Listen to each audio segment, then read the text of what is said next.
फसब्बिह बिहम्दि रब्बिका वस्तगफिर। मेरा नबी बस अब तैयारी कीजिए, आपके जाने का वक्त आ गया।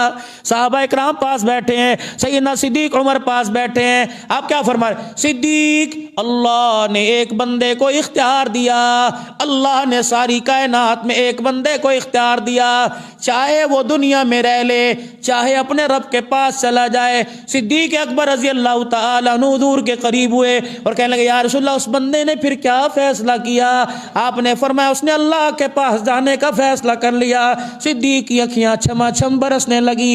हजरत उमर रजी अल्लाह तआला अन्हु आए। उमर कहने लगे, अबू बकर तकड़ो, अल्लाह अकबर, तू गार में जाते हुए कभी ना रोया, तू कंधे पर उठाते हुए कभी ना रोया, कपड़े तल के उतारते हुए कभी ना रोया, सारे माल की गठरी नबी के कदमों में लाते कभी ना रोया।